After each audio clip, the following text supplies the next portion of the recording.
అమెరికాలో ఇంధనం మౌలిక సదుపాయాలకు సంబంధించిన ప్రాజెక్టులో 84,492 కోట్ల పెట్టుబడులు పెట్టాలనుకుంటున్నట్లు అమెరికా కొత్త అధ్యక్షుడిగా డొనాల్డ్ ట్రంప్ ఎన్నికైన తర్వాత భారత పారిశ్రామికవేత్త గౌతమ్ అదానీ ప్రకటించారు.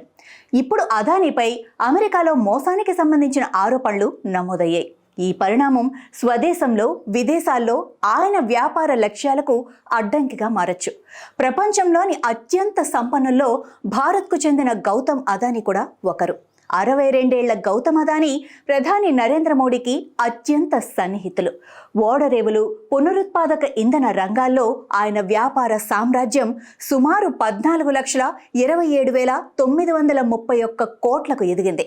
వచ్చే 20 ఏళ్లలో వేల కోట్ల రూపాయల మేర లబ్ధి చేకూర్చే కాంట్రాక్టులను పొందేందుకు భారత అధికారులకు అదానీ, ఆయన ఎగ్జిక్యూటివ్లు లంచాలు ఇచ్చారు అనేది అమెరికా ఆరోపణ. ఈ క్రమంలో అమెరికా పలు ఇతర దేశాల్లోని ఇన్వెస్టర్లకు అదానీ గ్రూప్ తప్పుడు సమాచారం ఇచ్చిందనేది ఇప్పుడున్న అభియోగం. ఈ ఆరోపణలను అదానీ గ్రూప్ ఖండించింది. ఇవన్నీ నిరాధార ఆరోపణలని కొట్టివేసింది. అయితే ఈ ఆరోపణలు ఇప్పటికే భారత ఆర్థిక వ్యవస్థపై, అదానీ గ్రూపుపై ప్రభావం చూపుతున్నాయి. అదానీ గ్రూప్ సంస్థలు మార్కెట్ విలువ గురువారం నాటికి $34 బిలియన్ కోల్పోయింది. మరోవైపు తాజా ఆరోపణలకు కేంద్రంగా ఉన్న అదానీ గ్రీన్ ఎనర్జీ కంపెనీ కూడా $60 కోట్ల బాండ్ల జారీ విషయంలో ముందుకు వెళ్లలేమని ప్రకటించేసింది. ఇన్ఫ్రాస్ట్రక్చర్ టైకూన్ అదానీతో భారతదేశ ఆర్థిక వ్యవస్థ లోతుగా ముడిపడి ఉంది. ఆయన దేశంలో 13 ఓడరేవులు, 7 విమానాశ్రయాలతో పాటు సిమెంట్ వ్యాపారం కూడా నిర్వహిస్తున్నారు. దేశంలో రెండో అతిపెద్ద సిమెంట్ వ్యాపారం అదానీదే. 6 బొగ్గు ఆధారిత పవర్ ప్లాంట్లు కూడా ఆయన సొంతం. దేశంలోని విద్యుత్ రంగంలో ఆయనే అతిపెద్ద ప్రైవేట్ ప్లేయర్. గ్రీన్ హైడ్రోజన్ రంగంలో $50 బిలియన్ పెట్టుబడి పెడతానని చెప్పడంతో పాటు 8,000 కిలోమీటర్ల పొడవైన సహజ వాయు పైప్ లైన్ను నిర్వహిస్తున్నారు. దేశంలోని అత్యంత పొడవైన ఎక్స్ప్రెస్ వేని నిర్మిస్తున్నారు. అలాగే అతిపెద్ద మురికివాడను అందంగా తీర్చిదిద్దే పనిలో ఉన్నారు. ఆయన వద్ద 45,000 మందికి పైగా ఉద్యోగులు పనిచేస్తున్నారు. కానీ అదానీ చేసే వ్యాపారాలు దేశవ్యాప్తంగా లక్షల మందిని ప్రభావితం చేస్తాయి.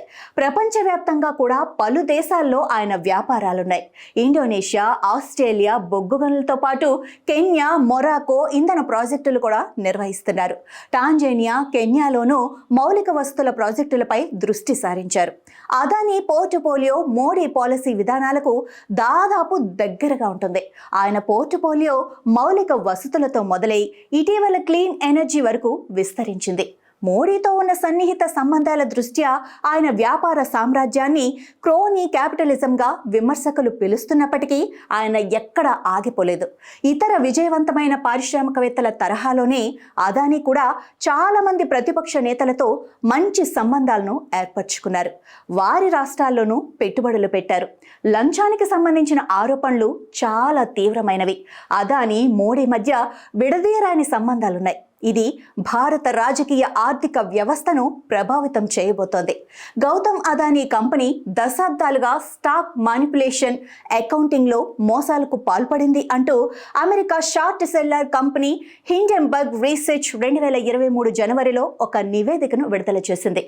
దురుద్దేశపూర్వకంగా తప్పుడు సమాచారంతో ఈ నివేదికను రూపొందించారని అదానీ గ్రూప్ తోసిపుచ్చింది.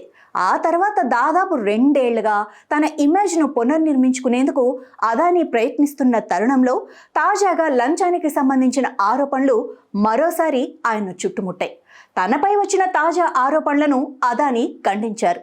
అయినప్పటికీ అవి మార్కెట్ సెల్ ఆఫ్ను, దర్యాప్తును ప్రేరేపించాయి. భారత మార్కెట్ నియంత్రణ సంస్థ సెబీ ఈ ఆరోపణలపై దర్యాప్తు చేస్తోంది.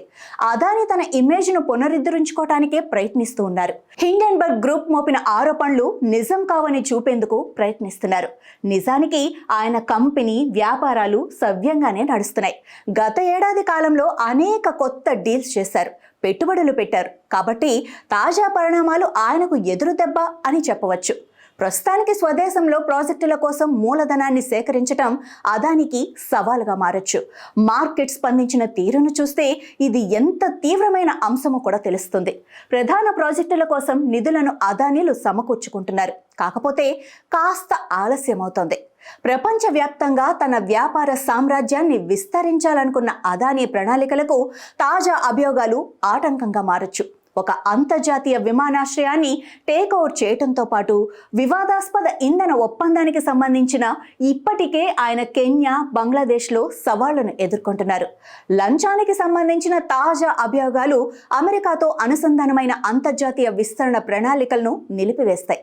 ఇక రాజకీయంగా చూస్తే ప్రతిపక్ష నేత రాహుల్ గాంధీ ఇప్పటికే దీనిపై మాట్లాడారు. అదానీని అరెస్టు చేయాలంటూ పిలుపునిచ్చారు. భారత్లోని ప్రభుత్వ అధికారులకు లంచం ఇవ్వటం ఇక్కడ వార్త కాదు, కానీ అందులో పేర్కొన్న మొత్తాలు భారీ స్థాయిలో ఉన్నాయి. ఈ లంచాన్ని అందుకున్న కొంతమంది పేర్లు కూడా అమెరికా వద్ద ఉండొచ్చు అని నాకు అనుమానంగా ఉంది. ఇది భారత రాజకీయాల్లో కలకలం రేపచ్చు. ఈ కేసులో ఇంకా చాలా విషయాలు బయటకు రావాలి. శ్రీలంకలో ఓడరేవు ప్రాజెక్టు కోసం అమెరికా, అదానీల మధ్య కుదిరిన $50 కోట్ల ఒప్పందం స్క్రూటినీని ఎదుర్కోవచ్చు.